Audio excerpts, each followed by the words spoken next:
Hello, everybody. Just to confirm, West Ham are absolutely massive. We're third in the Premier League, and all things West Ham are back to discuss. Of course, that game. There's been loads and loads of things going on at West Ham, including, unfortunately, Angelo Ogbonna's injury, which we will talk about how that happened in the game and the implications going forward. We'll touch on Kretinsky as well. We've obviously been linked, and it's rumoured that takeover or that buying of the stake could go through this week. So we'll talk a little bit about possible investment and who West Ham need to go for in the January transfer window.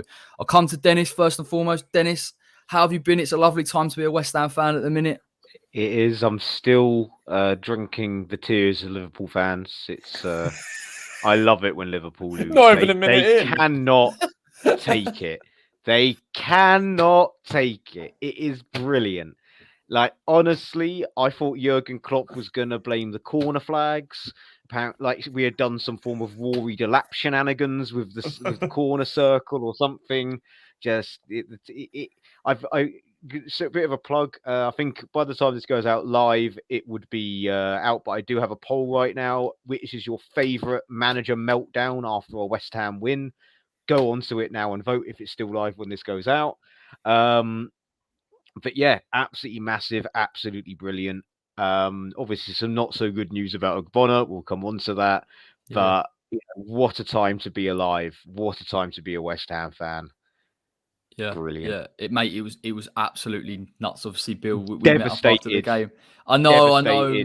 Devastated. I couldn't make it. You were there in our hearts and spirits, mate. Like, we were thinking, like, Dennis would be all over this, but obviously, Bill, it was kind of a bit of a sliding doors moment, wasn't it? Really, obviously, you were very optimistic, and quite rightly, you said before the game even that we should be starting to consider top four. But after that type of win, Liverpool and an unbeaten run for 25 games, it's just broken all our expectations, and this team can really do anything that it wants. Yeah, I think the sky's the limit, mate. Especially with a couple of teams struggling. Obviously, things might change, but we've seen, obviously Conte's in at Spurs and Solskjaer's still struggling at United. So, I think that fourth Champions League place is up for grabs between 3 or 4 sides. You'd say, the top 3 are sewn up. You'd probably say, depending what order. But I mean, the fourth spot is up for grabs, and the way we've played it before the Liverpool game, I think we were in the conversation. But I think after beating Liverpool Sunday and in the manner we did it as well, the way we played, and we weren't fortunate at all. It wasn't a shit house 3-2. Yeah. I felt we deserved it, and against a stacked team. Let's not forget that Liverpool are an amazing side, one of the best I've seen live. Like in terms of the players they've got, obviously a world class manager in Jurgen Klopp, and kept their best player. We'll talk about the game, but obviously Mo Salah was probably the best player in the world on form. Too right, mate. When you see it live, it's even worse. Trust me, man. By his very high standards, a pretty quiet game. I thought we defended manfully, and obviously we're threatening on the break with the goals, but and set pieces obviously. But it was a brilliant win, and atmosphere-wise, one of the best since we've moved stadiums. And that type of game, and that type of atmosphere is why we moved there. Or would you like to think that's one of the reasons why we moved there? And long may that continue. Yeah, I can only agree, mate, to be honest. I think that atmosphere, particularly when Zuma scores and puts that header in. At our end as well, wasn't it? Yeah. But, that's funny, isn't it? Obviously, Pablo scored and Zuma, our end, and we unfortunately saw Trent as well. It was an unbelievable free kick and very dubious in terms of how it was awarded. But it was one of them games where you knew what you were coming up against. It was obviously going to be very tight. I think we even saw it was almost like 4-5-1 when we didn't have the ball, and Pablo was playing in a central area. And again, we knew what it was. We just had to kind of negate Liverpool and stop them getting a foothold in the game. Dennis, how did you react when Pablo Fornals, for what it seemed, and I don't know, Bill, if you feel the same, but from our end of the ground, it seemed like he put it in straight from the corner. And on replay, it's horrifically weak keeping. Let's be honest. I think Alisson had a poor day. My truth reaction was, what is going on? Because I'd just come back from getting a round of pints. And my two of the 3 people in the pub who supported Liverpool, who was shouting that it's a foul. They were still shouting that it was a foul at half time. But yeah, so my initial reaction was that it was going to get disallowed. The amount of VAR looked at it, it was like they, cynical, people, they were looking for it, but I genuinely believed it was going to get disallowed because of Ogbonna's arms were in the air. But turns out he didn't touch it. Fornell's attitude at full time was fantastic, that it doesn't really matter if it's his goal or Alisson's, it's a goal for West Ham, and that's all he really cares about. There's many other players, I'd say probably lip service, but Pablo seems like the sort of guy that generally doesn't care. I mean, just look at his reaction when anyone scores. He's like a puppy running forward with his hands in the air. He's just happy to be there, you know. But yeah, I was genuinely surprised it got allowed based on how VAR, as the consistency of VAR this season, and who we were up against as well. Yeah, and I've got to be honest, it did feel, and again maybe cynical, but in that game in particular with that incident, did feel that they were very much looking for things. I think a lot of the Liverpool players it was were the crowd. It was the ref. crowding. Yeah, the crowding of the ref, which I remember Liverpool fans screaming to high heaven when your Man United players did that under Alex Ferguson. But Liverpool's angels can do no wrong.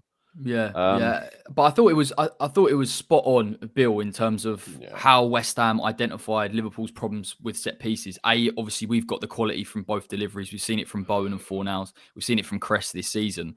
But to get Ogbonna in front of Alisson, I think if you see the replay, Antonio's very close to him as well. It's spot on, really, isn't it? How West Ham have been able to execute that goal.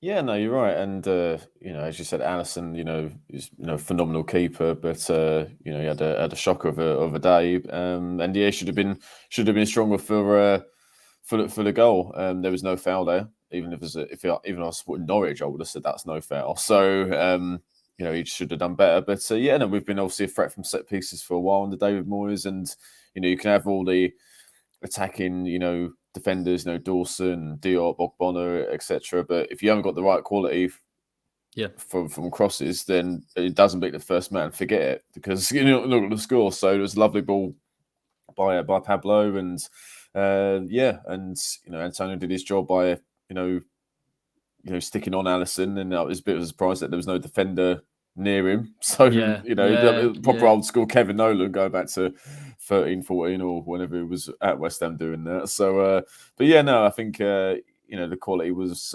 that's one way to get Liverpool, because obviously they like to fly forward with Alexander-Arnold and Robertson, but I mean they've weirdly been defensively a bit deficient this season, especially the Brentford game that was 3-3, where Ivan Toney at the back post, and he had his mates around him like Bremo and all those guys, and even the weekend before Anfield, where they threw away a 2-goal lead to Brighton, where they Brighton's midfield in particular were flooding Liverpool's penalty area. So they've been susceptible from crosses this season, and obviously the corner was the first goal was another example of that. It's interesting you say that, because I think West Ham took a little bit about what Brighton did against them and a little bit about what Brentford did against them and put it together and just executed it perfectly for all the goals. Dennis, I want to get your opinion on this, because I'm one that's probably a lot more patient than other people. When you're in the ground or whether you're watching, I think everyone wants West Ham to be aggressive. You want to be pressing all the time. You want to go and win the ball. Obviously, around 20 minutes in, West Ham were very deep. We tried to keep our shape. Did you feel that was the right thing to do, given the type of game that it was, or did you want to see more ambition in that first half? Well, look, we won at the end of the day, so ultimately it was right. But even at 3-1, I was saying to the Liverpool fans I was in the pub with, we're 100% you're going to get a goal, because we're going to sit back, and they got the goal when Origi scored, because we did exactly the same thing after going 3-1 up. It was always a mistake, but the reality is, at the cold light of day, is when Liverpool start attacking, what are you going to do? That's what Jurgen Klopp wants you to do. They want you to play this free-flowing Pep Guardiola style against them, and then beat you so you can go, ha, yeah, it's brilliant, but brilliant football, but we lost, instead of him now complaining about the old West Ham, and when he threw his toys out the pram at the end of the game. But I'm sorry, but what do you expect us to do? It's a bit like when Delph was complaining about us in 1819, and it's kind of like, well, again, what do you expect? You've got to have a game plan to counteract your attacking football. This is life. Mourinho has had amazing success with defensive football on the counter. No one complains when you win. It's when you lose. If we had lost that game, we'd be complaining. So it goes back to Sam Allardyce days. If we won every game, shithouse 1-0, no one will be saying Allardyce out. It's the fact that you do it and it doesn't work. It works under Moyes. So I'm not. It causes its problems. Like, it's inevitable that Liverpool are going to score in that situation. But what else do you do? Because if you attack them, you're going to find yourself 2-1 down. Yeah, it's a balance. It's a balancing act, isn't it? I think we saw that in the second half. I think we did both in the first half. Yeah. We did definitely look more ambitious, particularly obviously up into the goal and a little bit further than that. I think on watching the game, there was probably a little bit of concern at times. We were maybe a bit open, and then they've got Trent at right back and he's playing, and Salah's getting in those half spaces. And I think naturally, as players, they probably think, let's just sit deep, let's be compact. We know our shape, and I think from that point of view, I was still quite relaxed. It is frustrating when Liverpool have the ball, but Bill, did you think in that first half? I didn't think Liverpool were that effective with it. I didn't think they broke through us too many times. No. I said, said in my vlog at half time that before the free kick, the only time they had any shots was when I think Jota had a header that went over, and Alexander-Arnold had a volley that went wide, and that was it. They had all the ball, but they couldn't break us down. Our shape was fantastic. We closed the ball, and the thing is, we allowed them to have the ball, but up to a certain point. So when they got near the box, we were on them as a team. Didn't give him the space that, obviously Mane, Jota, and Salah, all five of them. We defended deep, shut out the space, and then Fabianski did well to claim a few balls and crosses, etc. But no, they had all the ball, but not. We look. If anything, we had more the better chances. You'd say they just didn't take advantage of the possession they had, and Dawson when he come on instead of Ogbonna, one of a lot of headers, and Zuma of course as well. So I think as I said, they had a lot of ball, but in terms of real key chances that first half, it was pretty non-existent apart from obviously the free kick. Yeah, and I don't want to get too ahead of myself because it might be quite easy, particularly with the performance of the second half. And I said to you lads before we went on, I watched the game in the second half again, and I didn't realise how good we were and how ambitious we were and what the quality of what we did. But obviously, Bill, we spoke about this. Thomas Souček in that game, obviously for West Ham over the past 18 months or so, been deployed as a bit of a number 8. He makes late runs into the box. He's pressing a bit further up. We saw him in that number 6 role. How good was he in dealing with those half spaces? Because Liverpool, you look to that left, particularly first half, Mane was getting on the ball, Jota was coming to that side, Robertson was trying to get further forward. They couldn't find those spaces in between, and that helped Ben Johnson out as well. Yeah, no, exactly. No, I think that performance on Sunday showed Thomas Souček's got more to his game than just getting on headers from crosses in the box. There's a lot more depth to his game, especially going live. You see that a lot more, as you say, maybe half spaces. I think his passing's better than what people give credit for as well. And you've got to play well against Liverpool's midfield because they usually play a 3 in midfield, obviously. So him and Rice, I know Fornells is dropping in. That's what obviously they switched positions, him and Ben Rama on Sunday, which is a good tactical switch by David Moyes. But you're playing against a good midfield 3. Henderson, Fabinho, and Oxlade-Chamberlain has been in decent form. So that, you've got to play well against those 3. And I think our midfield were better than them on the day, hence why I think we won. So Souček was an excellent interceptions and stuff that goes under the radar. He wasn't man of the match or anything, but I mean he played very well. So shows that, as I say, there's more to his game.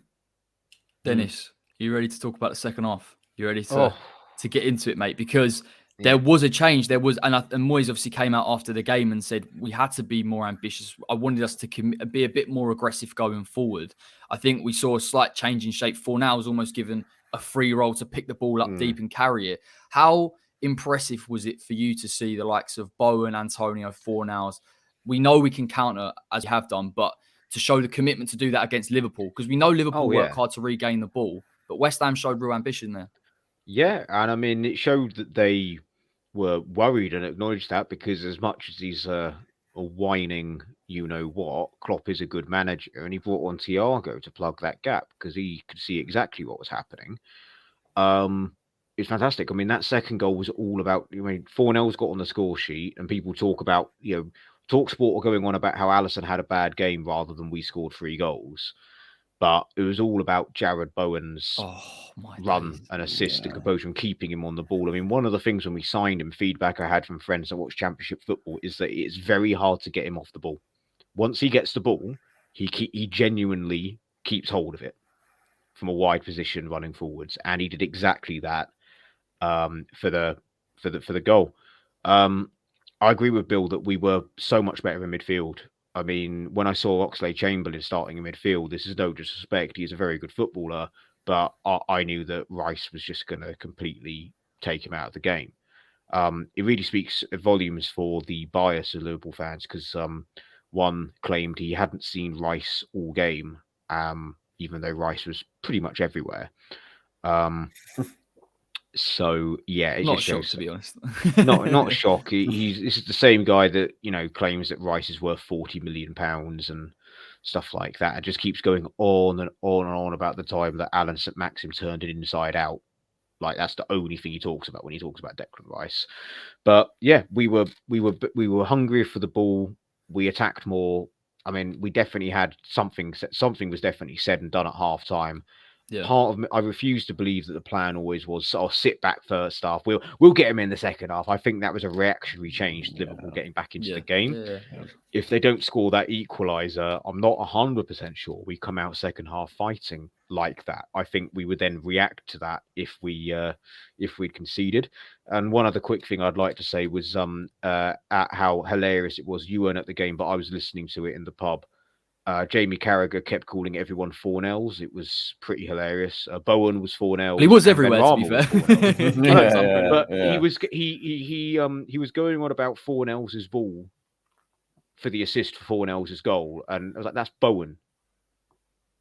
Bowen assisted Fornells. Fornells did not pass it to himself. The way Fornells played, I wouldn't even be surprised if he knocks it on and got it onto exactly. It was mainly Ben Rama. He kept calling Ben Rama Fornells. It was brilliant. Oh, I think I actually did hear that from the second half commentary. So I'm not going to do it, but in the Carragher voice as well. It's just like the other commentator kept going, and Ben Rama there with the crossing after he goes, good ball by Fornells. It's a good ball, and it's like, do your research, please. I mean, say what you like, but Gary Neville gets the players' names right. Like, come on. Yeah. Well, you can't give Carragher everything, do you know what I mean? But honestly, Bill, I mean, watching it back, I didn't realise how many men West Ham threw forward. And I don't know if you picked up on this at the game, but one of the things West Ham did down that left-hand side against Trent Alexander-Arnold, Ben Rama was getting out 4-0, which we know he almost had a free roll at times in the second, going down that left, offering another run. Creswell, Ben Rama, they overloaded him completely. And it did give him problems. He couldn't deal with all the players at once. And even though we didn't directly score from those positions, it is important in these type of games that West Ham are trying to be a bit more offensive because it does take pressure off the defence.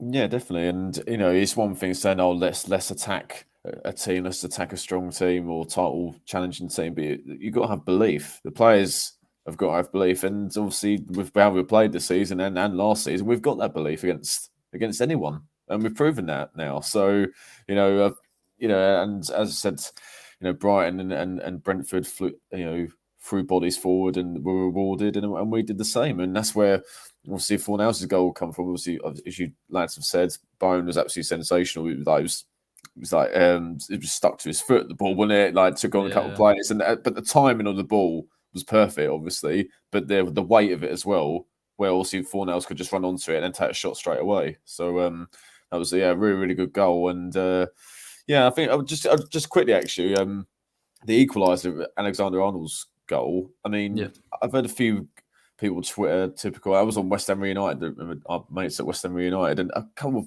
of guys were slagging Fabianski off for not saving the shots. I couldn't. I said, what's he on about? For Alexander-Arnold from that short distance, edge of the box, it's like a penalty for him, isn't it? He's gonna bury it. I don't know about you, but the minute he stepped up for it in the position that it was, I was I knew he was going to score. He's going to score this. I mean, I think Fabianski, it was quite clear where it was going to go, so Fabianski could have made more of an effort to. There's no way. In my opinion, no, his standing position. Position. I did. Yeah, I agree. I did kind of notice that a little bit. I think he should have. He should have been in a better standing position, but even then, I don't think he's getting to that unless it leaves the entire goal open. Which then, if he goes for a cross out wide or something like that, or something off the training ground, it leaves him flapping around, and then he will be Flappy Hansky again. And I think we just sometimes you've just got to mire the free kick. or mindless set piece, whatever it is. It was no, he got a really good whip on it, and it's not like he floated it over the wall. He just absolutely whipped it. It was like, well, you got no chance. But when you watch it as well, given the distance, you've got to get it over and under. And bearing in mind, this was actually right, basically in the roof of the net, the position. And when you watch it back from Trent's position, the wall is very high. It's very hard to get through our wall. We've obviously got tall players as well. So I don't know if Fabianski maybe felt that if it's going to go that wide and that high, Trent's got to do a lot for it to go in the back of the net. And when the free kick is on the edge of the box, it's hard for a keeper to where do you stand? It's quite obviously when it's further out or at an angle, it's a bit easier to decide where you're going to stand. But if it's it's not far out at all, where do you stand? So I just got to admire the free kick. Yeah, I don't want to get into too much because obviously I don't want to get into the Fabianski Areola thing because sometimes it feels a bit like it's a redundant question because let's be fair. Let's be fair. The whole free kick was a farcical situation. No, I agree. There was not. Mo Salah was virtually on his knees before any foot got put in. There was contact because again the Liverpool fans kept going, "Oh look, the contact." I'm like, yeah, there was contact, but the point is that Salah had both arms in the air. Was like in this sort of position with one, if not two knees on the floor, already screaming, I'm assuming very high pitch, on the floor. He was looking for that. He knew what he was doing. Yeah. He's a bloody diver. And this is what he may be the best player in the world right now. It doesn't change the fact that fundamentally he's a cheat.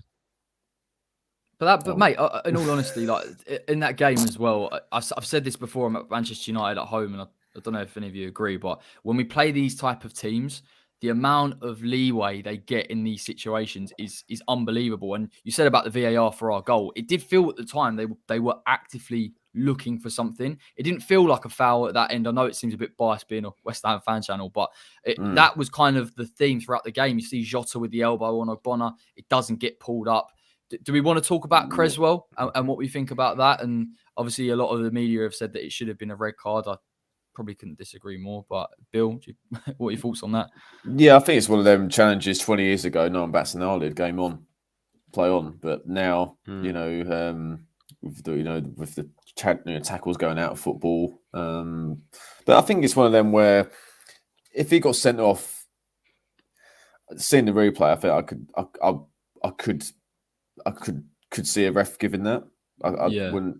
But what I don't like about it though is when they show a freeze frame of it where he's obviously everything looks worse, doesn't it? Yeah, and we know that Holgate had a similar challenge against Spurs where he's left the ground and he's already there, whereas that was after Cress had sort of nicked the ball and then I don't know. I just think it's too soft. I think Jordan Henderson actually deserves a bit of credit because he made absolutely nothing of it. I know he went down and he obviously got hit, but he didn't roll around or he didn't even complain afterwards. He just walked past Cresswell as if nothing happened. So I think, and the Liverpool players didn't either. So I think that actually helped Cresswell in that incident. But it's one of them where it wasn't an obvious error from the ref, so it couldn't be overturned. But equally, if Aaron was sent off, again, it's not an obvious error, so it wouldn't have been overturned.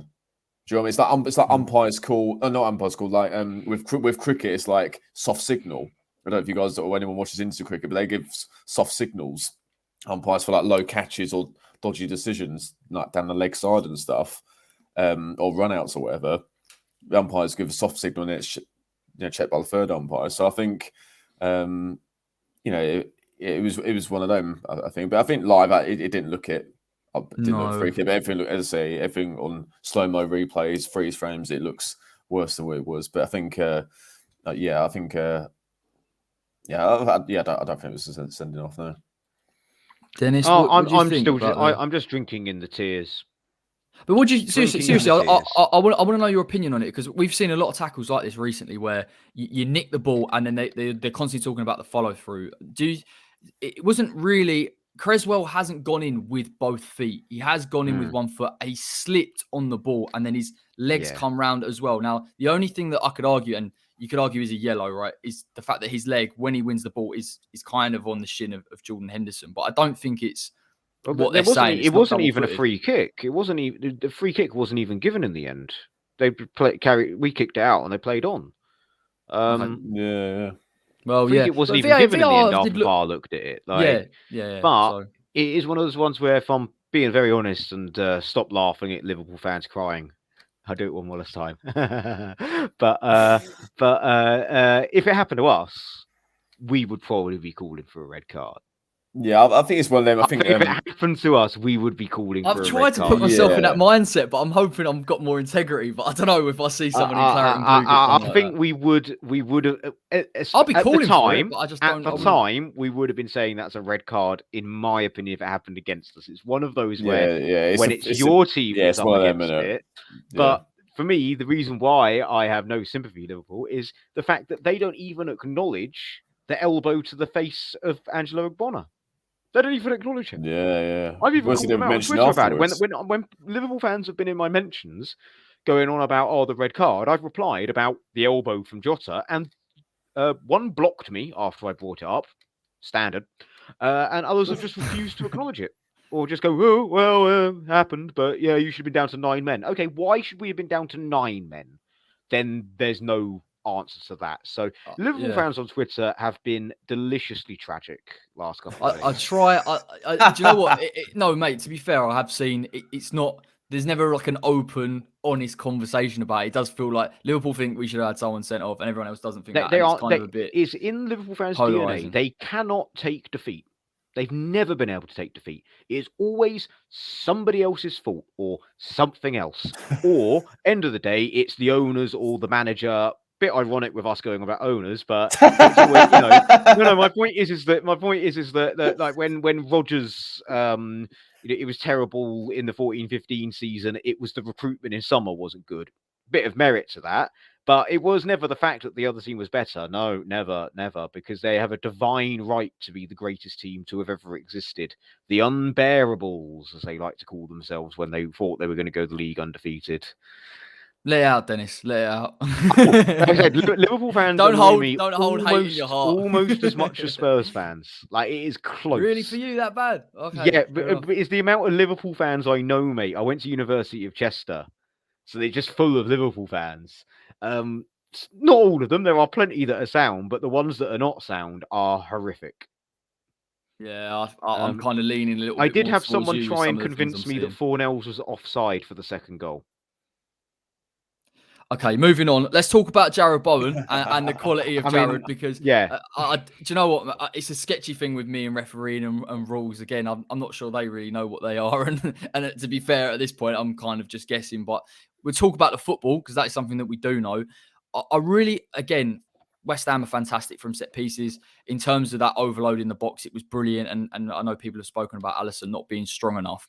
Can we talk about the delivery from Jarrod Bowen? It is absolutely, it's sensational. It's on a sixpence. Back stick. Zuma's made a lovely run as well. How Zuma's unmarked, I don't know. But that's what I'm saying. That's where with the amount of money that in that back line with Alisson, Van Dijk, and although they didn't cost that much, Robertson and Robertson, Matip and stuff like that would all Fabinho walk into our defence. If I'm being very honest, how he's been left unmarked, I don't know. That's why I think it's clever. That's why it's clever, but at the same time, it's like not shocking as in shocking defender. It's shocking that he is unmarked. I was just like, I couldn't believe how free he was to get onto that. And again, Antonio did well with Alisson to block his. Alisson was obsessed with him. It was ridiculous. Yeah, but it worked for us anyway.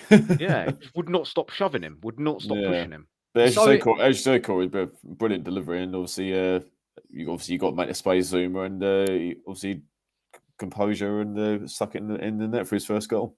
Yeah, and it's so interesting as well with Bowen, because obviously I think we've been in games where we've obviously had more possession and we've seen him more in the final third, and sometimes when we play, particularly in that low block like we did first half, you don't see a lot of Bowen because he's working so hard to keep his shape. But just in that game, the moments of quality that he had for the pass, the run, the delivery, his actual end product now is getting to the point where, and again, we had this conversation last season, and we created a lot of chances, we missed a lot of chances. When we look at our number 10s, Fornals just scored the other day, Benny's got 9 goal contributions in 15.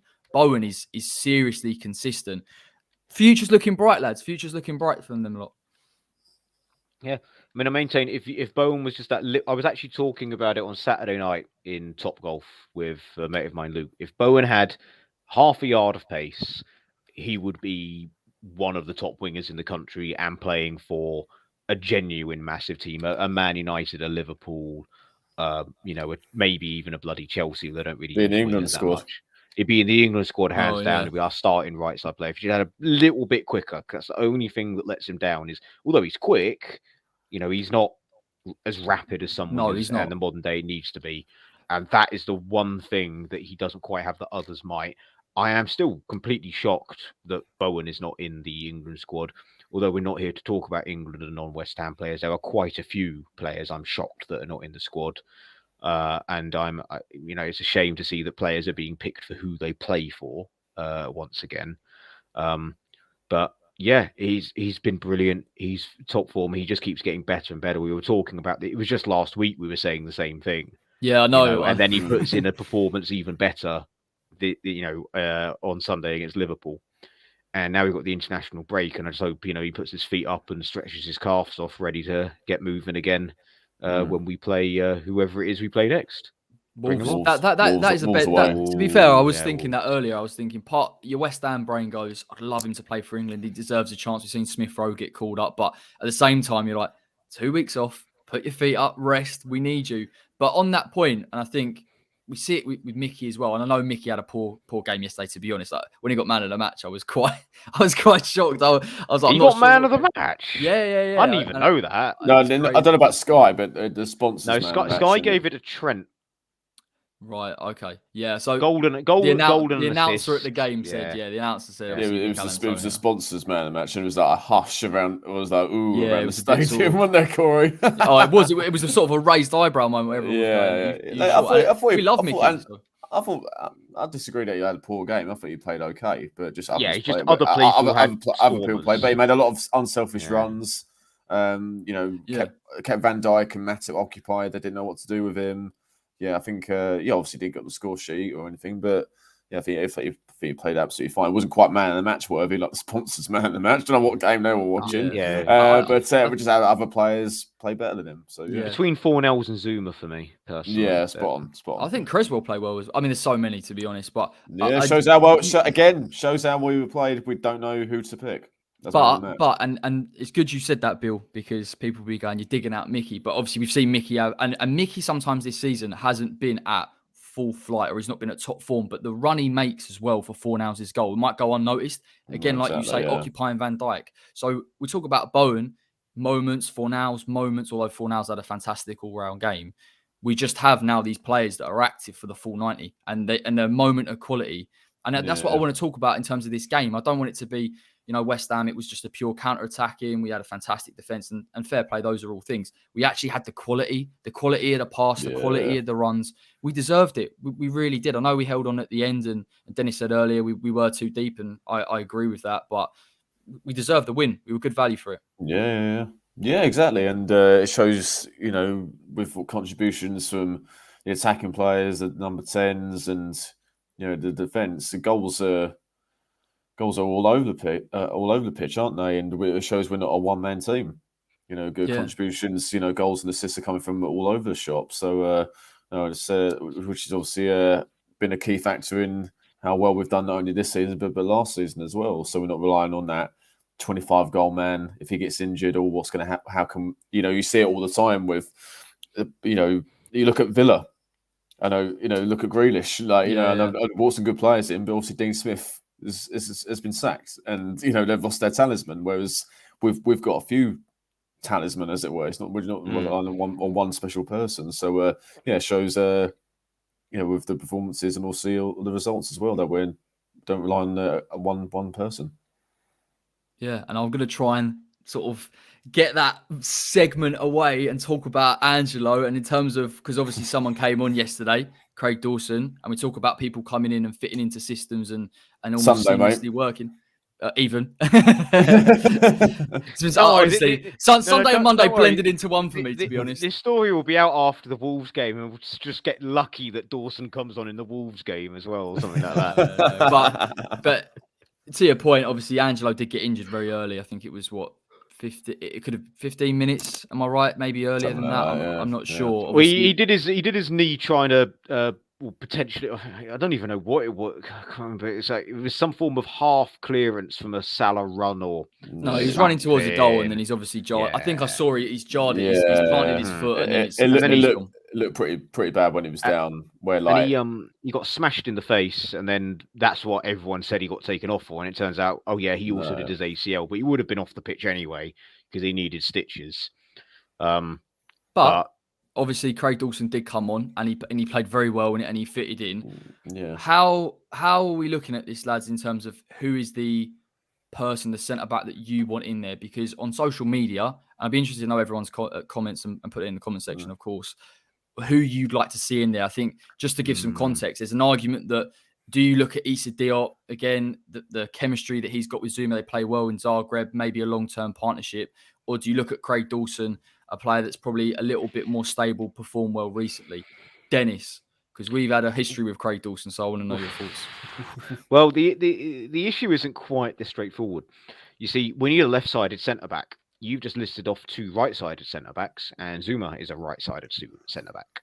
So you're going to have to play someone that's not left-footed as the left-sided centre-back. And that historically has been problematic for us, having 2 right-footed centre-backs. It's the issue we had with Balbuena and Diop towards the end of their partnership. So there's going to be issues moving forwards. It depends how long he's out for as well. We don't know what grade it is. An ACL can keep you out for about a month if you're lucky. It can have you out for 9 months if you're unlucky. It depends. The fact that he walked off the pitch and it was for his head rather than his knee makes me think that maybe it's not the type of ACL that Van Dijk had. It could still be very serious and be out for about 3 or 4 months. But I don't think it's at the level of Van Dijk because he went off in agony. Whereas Angelo Ogbonna was jogging around the pitch before he got his elbow in the face. He played on. That's what he played on. He passed the ball. He passed the ball with the leg that was injured a couple of times. I'm not too sure. So I don't think he's going to be out like end of. I don't think it's going to be end of season. I think he might be back in January. So I don't think there's a need to buy another centre back personally. I just promote Baptiste to the bench and play one of Diop or Dawson. I think. To actually answer your question, though, it's neither here nor there. There's going to be problems whoever you play. Diop has every attribute you need to be a top quality centre back, and I think he has improved this season. But there were a couple of mistakes in him last time I watched him play, and he does have it in his locker to cost us a win, etc. Looking at Palace at home last season in particular. Similar with Dawson, he has great form, but then when he's off form, as we saw with the series of own goals and the red card against Newcastle, he could also have a few gaffes in him. I think it's neither here nor there. In my opinion, it really depends on what you got coming up. Who would you rather play in the Europa League on Thursday? Okay, play the other one at the weekend. But who would you have? Who would you have? Depends on you're going to be a politician here. It really depends on who you're playing. Come on, who would you prefer? For Wolves, I'll stick Dawson in there for Wolves. You need physicality against Jimenez. So for Wolves, I'd have Dawson right in there. If we play Man City, probably thinking Diop, if I'm honest with you, a bit more pace. No, I'm not against it. You are bang on. Yeah. No, I'm just saying like that. This is me speaking like on paper. I mean, I'm just going to throw a curveball and say, well, why don't you just throw Baptiste in there? No. It's too early, but or go 3 at the back. Go 3 at the back. Foul or Cresswell in there. It's a big topic. I've got my opinion, but Bill, give me yours. Where does your head sit in terms of that partner with Zuma going forward? I think the way Craig Dawson played on Sunday is his shirt. I thought he was excellent. I thought he was matched alongside with Johnson, alongside Mane, and apart from a couple of touches in the first half, and obviously that big chance right at the end.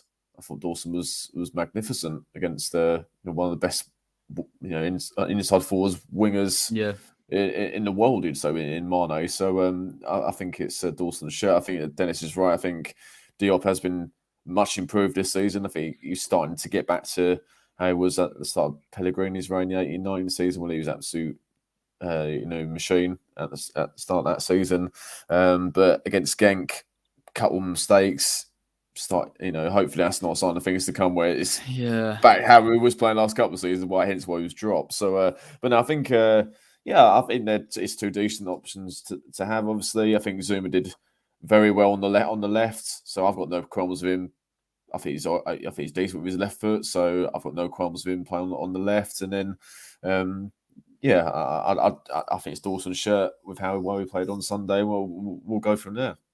I was gutted when Diop played the way he did for the first 30 against Genk. Like, it was really frustrating because I felt that he's come so far, and we talk about the raw attributes, everything that you need to be a top centre-back, but the things like positioning and reading the game he had. So when I saw that mistake, if that hadn't have happened, I think I would have been a lot more swayed towards Diop, because having seen Diop and Zuma together, and we know how important communication is, particularly in a West Ham back four, and trying to keep compact at times, I would have said that. But Dawson's performance, and in particular what Moyes, how he played them in terms of, I think both of them were the aggressor at time, but I prefer having Zuma as a player behind Dawson if he wants to be aggressive, because he's got the pace, he can read the game well. I think they complement each other. And West Ham were very brave, actually. You know, again, like we touched on in that second half, but the centre-backs were going to press their forwards. It's not as easy as people think. And a few times Dawson has gone and won the ball clean. He's not taking the player out, and we've got that turnover. And again, we've got a bit of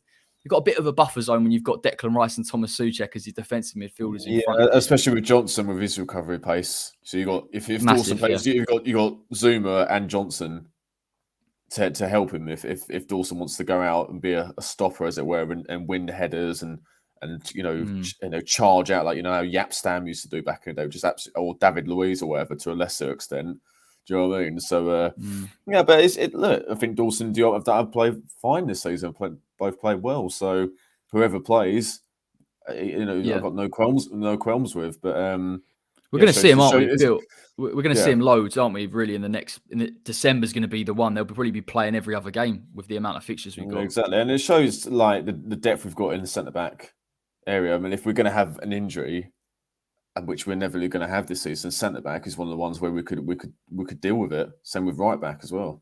That's proven with Johnson, third choice before the season started. He's now our first choice. So if it happened if we got an injury to say Mickey or Cresswell, obviously Rice, of course, as well. But like if we had particularly Cresswell and Antonio, we were short in those areas. I'd be a lot more concerned. Yeah, it is a good point. I'll be interested to see it anyway. I think we'll be all right. I don't think it's the end of the world. It's just, we know how quality Ogbonna and Zuma have been, and they really have benefited us, particularly in games where we need to be on the front foot. But I do have confidence, and I think again with someone like David Moyes and what he does tactically just to switch things, I think he'll be able to sort it out, even if Craig isn't as mobile as maybe he would like. I want to talk about this, and of course, this links onto the transfer window. We might be looking at a centre back now, I know. And again, not a bad shout with Baptiste, but too young for me. Kretinsky has been linked, and obviously, I say linked. It's very much expected that some kind of investment takeover is going to buy a stake for around 25 to 30%, probably in the next week or so. I'm led to believe that will free up some funds in January. What they are and to what extent, I don't know. But I do want to come to Dennis on this first. In terms of a position, because I imagine West Ham will try and bring someone in, and David Moyes has kind of hinted at that. Do you look at a striker? Do you look at a centre-back? Do you look at Jesse Lingard? Where's your head at? For me, as much as I think Lingard would add stuff, as much as we might want to send it back depending on one's injury, I cannot stress how much we need another striking option. Imagine if Antonio had an ACL. Just imagine. Right? We have no one. Yarmolenko. I don't want to sound harsh, but we will not be having Yarmolenko as a lone striker for the rest of the season will not be an option. Signing Lingard and playing him as a striker is not always the best option as well, in my honest opinion. I think where he makes his money is as a 10, and the way that Fornells is playing could be. I don't like the idea of let's not sign him because it might be detrimental to someone's development. I think for me, he doesn't get in ahead of Fornells. But when he first signed for us, I said that he had to earn his place on the team. Well, yeah, exactly. And then on his debut, he smashed it. So yeah. But for me, a striker is essential, the right type of striker. And with this new investment from Daniel Kretinsky, supposedly there is no excuse now. I mean, for anyone watching that has question marks, I have seen from some Twitter accounts I actually have a lot of time for. They're questioning whether this man's dodgy. So again, I'm just gonna put out there my friend Karel Haring, who's a Czech journalist. I met at the West Ham FA Cup game a few years ago. He has reassured me because I've spoken to him at length about this. Sparta Prague fans are a bit annoyed, but that's because they got it into their head that he was going to be like their version of Abramovich. For what he's done is he has leveled the debt. He has offered them financial support all throughout the years. The Czech league is not one that's made of money, and he's kept them self-sustainable and being able to be competitive when they could have really had financial meltdown about 10 years ago. He used to own the newspaper that he worked for, and basically he's not dodgy. He's earned all his money. He has investment in Sainsbury's. He's effectively buying stock. He's not really taking control, but this is because he owns part of Sparta Prague. So I think the plan is he sells part of Sparta Prague before investing more in us. I don't see him buying the club, but I see him trying to become majority stakeholder personally. Okay. How much do you think he'll? I mean, I don't know how much you spoke to Carrell, but how much do you think he's looking at possibly giving as an investment in January? He wouldn't know. He wouldn't really know, but they're buying about £100 million. He's buying about £150 million worth of stocks, which means that is money that goes directly to David Sullivan and David Gold. So that means either A, they can easily reinvest 50 million in the team, or B, they can maybe forget about some of these interest payments that are coming up, and that can go into the club transfer budget. There is no excuse not to sign, should this all be legit and kosher. And X is saying this, so if X says it, I believe it. Yeah, no, that's absolutely fair. So you're looking at a striker, striker. Yeah, no excuses not to get a striker. Bill, I'm playing devil's advocate, so just be wary. Is there any part of you that sees Lingard obviously doesn't want to sign a contract at Manchester United? I think every sort of road is leading to the fact that he's going to leave. Probably the favourable destination is West Ham. Do you look at him and think definitely get him in because he can play as a false nine, because he can play across the attacking midfield three, or is striker too much of a priority position for you? Let's get both. I like it. That's exactly what I like to hear. Let's not restrict it, especially if Kretinsky, if he does, I think it's around, well, I'm just reading from Sky. Sky News, about 27% stake, which sounds about right from what X has said today. I think there's no excuse now. You know, if it does come in and it's all fine, then let's get Lingard, even if it's on loan again, and sign him on the free at the end of the season and get a striker. We've had 2 transfer windows now without buying the forward. There's no excuse now. Yeah, we're January when we got rid of Hilaire, didn't reinvest. We had the whole summer, didn't reinvest in the forward. There's no excuse now. We need to get someone, even if it's like a hot prospect who warm the bench, but has got the quality to step in when needed. Not necessarily first team quality. It's going to be hard to get someone of that quality who's going to be prepared to sit on the bench. So even if it's just a wonder kid or someone, we need someone. We need a proper number 9, not a full, not a makeshift, winger, like stick bone up there. No. We need someone who's a natural number 9 or close to it as possible. And if a bonus position would be a left back as well. Yeah, I mean, he owns part of Sparta Prague. Hozluk. Yeah, I've heard that. I've heard that's quite. Probably get a cheaper deal if he owns parts of both of it. It's dodgy as hell, but Watford owners do it all the bloody time, mate, with Udinese and Granada. That's how they got Igalo for pennies when they're in the Championship. They got him for I think $500,000, and he just smashed it for them. I think it will always be a bonus for Moyes with Lingard if he becomes available. I believe he will, and he'll say, if I can get him and the striker, that's perfect. But I saw his comments after, I think it could have been Aston Villa or maybe before then. He was saying that the first time I've seen him concede that Antonio isn't really a striker. And I thought that's such interesting for you to say that. Because a lot of the time he will defend it. He will say we can get goals from other areas. He won't come out and say it. But typically when Moyes has come out and said something, it does give you the intention of what he wants to do. And this is the first time I've seen him come out and say, I need a proper striker. So it could be Holacek. We've heard links with Belotti. It could be anyone, but I think he wants a proper number 9 that he can hang his hat on a little bit. And I think as well, there's part of me which looks at David Moyes and thinks, as good as Antonio is, and he's unbelievable. I saw some chance creation stat saying he created the most chances out of any striker in the league with the goals as well, which is nuts. I think he wants a striker that is a focused number 9 in the box, on the edge of things in the final third. So I think we'll get a profile of player like that. There's a couple of people. I mean, there's if we really want to get ahead of ourselves, I'm a big fan of Alexander Isak. Don't see it happening. Oh, mate, that'd be There's Dusan that'd be Vlahovic unreal. at Fiorentina, but there's talk of him going to Spurs. And there's a bloke who's been smashing it in the Champions League lately. He plays up front for Ajax. Haller. Oh, Heard about God. Where's yeah. Dennis got his fishing Dennis is in the sin bin. I thought, right, who could I get up? I thought two strikers. This is guy got him in there. There we are. Oh god. Oh my god. Yeah, I knew you were gonna say that. I knew it was gonna come on. Since Dennis has mentioned Alès 0, the count is now down, although it was probably only 2 before.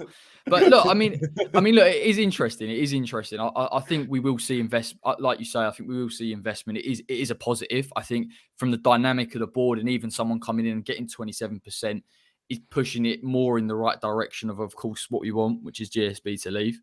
But even in the interim, and again, this is crucial. I said to Bill after the game, albeit after a few beers, sometimes with West Ham, I think with Moyes and the development, we will be stable as a club and we will progress and we will do well. But we're in a golden period at the minute where we've actually got that and momentum. And sometimes you need to capitalise on it. And if it meant we had to go and sign 3 players in January and we missed out on 1 or 2 in the summer, do it. Because I think this is the chance for West Ham. And it's crying out for just a few tweaks and a few players you can bring on. Rest Antonio when you can. And we can be sustainable in this. I know not sustainably competing for the title, don't get me wrong, but they have blown my expectations away. And I just feel that 1 or 2, 3 in there, I think we'll feel more comfortable about things. I think we'll feel a lot more positive.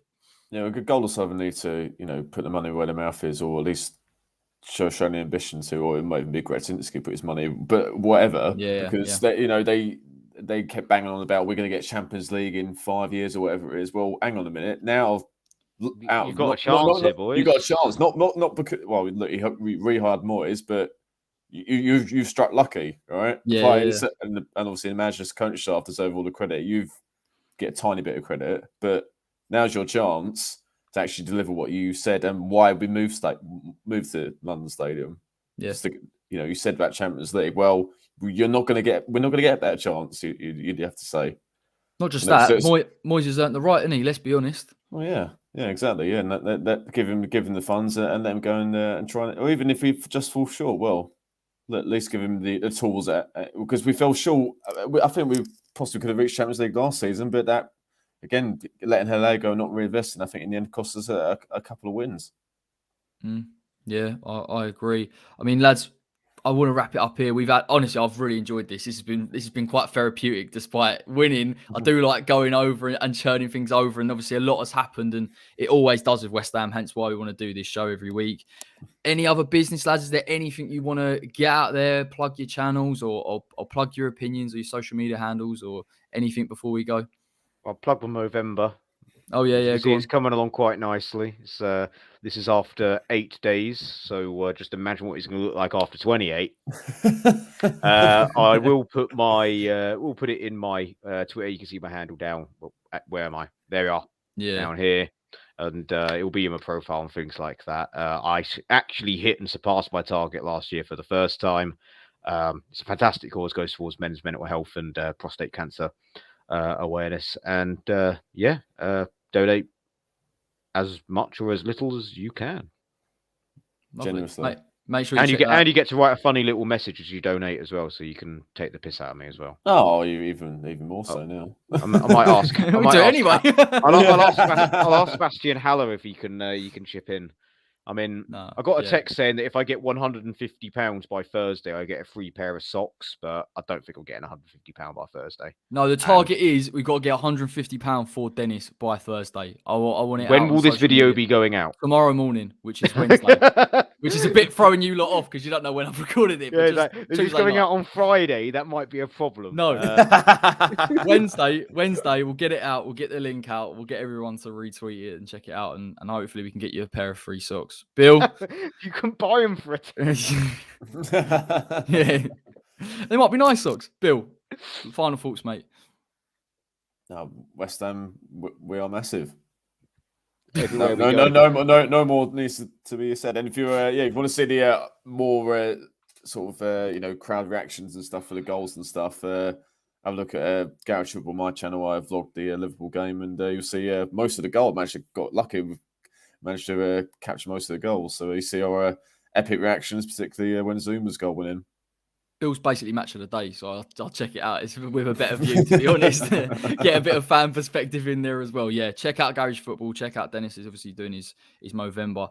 The links will be out there, obviously. Thank you, everyone, for watching. Really enjoyed this. We'll try and get it out again. We'll be punctual. Unfortunately, Charles couldn't make it. He's probably eating another takeaway somewhere. But in the blissful knowledge that West Ham are massive. Take care. Loads more content this week. I'll try and do a couple of transfer videos on certain targets. Probably things will be kicking off with the takeover, so I'll talk a little bit more in depth about that. But until next time, as ever, come on, you irons. We're absolutely gargantuan.